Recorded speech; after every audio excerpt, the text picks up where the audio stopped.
Assalamu alaikum warahmatullah. Labarurruka namu na Niger da abu guda biyu zuwa uku wanda gaskiya da fi sabilillah abubuwa ne na alfahari wanda in an samu an yi su kasar mu zata dace sosai. Da kuma wani abun mamaki da ya faru a kasar Benin tsakanin su da Union European.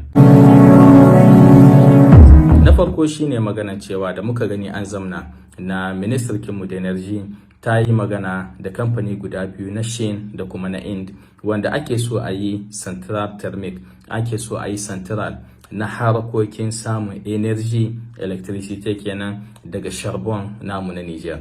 Sun zamna ne wannan sun sasanta su gani yaya ne za a fara aikin, ba wai za a fara aikin ba ne gobe ko banda gobe. Sun kira wa'annan kamfani kin guda biyu na Shin da kuma na Ind dan su kawo musu program, su kawo musu hanya su yi HDN wannan abun yaya ne zai yi a wannan wajejen a kusantawa. Wannan abu ne yan uwa mai matukar muhimmanci kuma ba sabon abu bane na samun energy a cikin duka duniya ta hanyar charbon. Mun san da cewa Niger wuri ne wanda muna da charbon masha Allah na kirki wanda turawan da kansu da yawa su daga wajen mu suke dokan charbon dan su je su samu energy a kasashen su musamman ma kasashen Europe. To kuma abu ne wanda manyan kasashe na duniya irin su Shin, irin su Risi, irin su Ind da kasashe da yawa a cikin Europe aiki ne suke da charbon don su samu energy. Bayani ya ce cikin energy da ake samu a duka duniya charbon yake ba da energy 38%. Kudi ba muhimmancin abun, amma mu ga shekaru da yawa nan muna da charbon amma ba mu amfana da shi ba. To insha Allah abun nan idan ya tabbata aka zo aka yi central thermic zan mu samu 5200 megawatt na energy wanda zai hidda jihohi da yawa daga Niger daga matsalan electricity da muke da. Zancen ba kuma ba shi kaɗai bane ake magana. Mun gani minister namu de la jeunesse wanda shine yanzu General Chani ya dora dan ya kula da harkan barrage kenan Colonel Abdulrahman. Mun ga in an kwana biyu uku yana zuwa yayi visit kin shantiye na barrage Tandaji.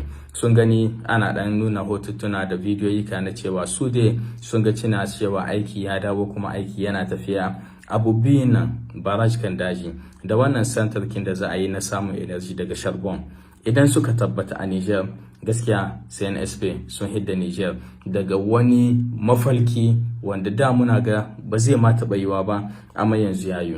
A haka muke fatan cewa General Chani da hukumar CNSP wa'annan abubuwan da suke sawa na program ba abu bane kawai na propaganda, ba abu bane kawai na 'yan siyasa, tunda mun yi shekara da shekaru muna ga 'yan siyasa suna zuwa suna dora premier dutse da a premier pier na burgi dan a ce an yi center kaza, an yi institute kaza, an yi wane ne kaza, amma kawai proje ne takardu ne a takarda. To muna fatan wannan karan CNSP proje ne, program ne suka hido na kirki wanda bayan 'yan shekaru zai tabbata bi iznillahi. Ga wannan center da ake so a yi center na charbon, ga barrage kan daji, ga raffinery da ake so a yi na Doso, ga grand irrigation. Muna fatan duka wa'annan abubuwan program ne na kirki na tabbaci wanda nan ba da jimawa ba zan mu ci amfanin su insha Allah.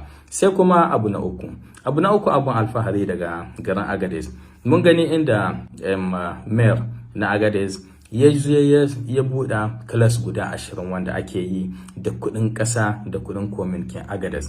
Wannan abun cikin bayani na cewa ne ƙasa ba za ta taɓa ci gaba ba idan ba a kula da ilimi ba, idan ba a kula da karatu ba. Suka zo gashi nan yanzu kuna gani an fara buɗe suka wanda abu ne an yi shi da kuɗin ƙasa, ba wasu wai mutane suka zo suka tallafa ma Niger ba daga wani abu ba. Wannan shine ci gaba, wannan shine kamawa, wannan shine alfaharin ƙasa. Ƙasar mu Niger muna da arzikin mu, muna iya kamawa mu taimaka ma kanmu da kanmu, musamman ma harkokin karatu, harkokin shifka, harkokin wasu bunƙasa ƙasa. Abu ne wannan gaskiya mu jinjina ma Agadez, mu jinjina ma dukkan mutanen da suka kama suka sa hannunsu yanda aka yi har aka gama wannan aikin, kuma ma za a ci gaba da ana yi da sauransu. Sai ƙasar Benin, wani abun mamaki. Ku diba wannan foton 'yan uwa. Wai wannan jirgi ne na yaƙi Union European gaba ɗayan shi, ba wata ƙasa Union European ba, Union European gaba ɗaya. Wai kyauta ce, taimako ne da Union European ya yi ma sojawa na yaƙin sama, sojawan sama kenan wai a Benin. Ku diba wannan abun 'yan uwa, in ka zub da mutuncinka kullum kai mutuncinka ƙara zubewa zai. ku diba miliyararraka da European suke zuba ma Ukraine don ta ci gaba da yaƙi da Russia ko kuma da taimaka musu. Amma wannan jirgin ba wai wasu zancen masu kuɗi ba, wata anguwa a Benin in ta yi cotization tana iya saya ma sojawansu wannan kuɗin.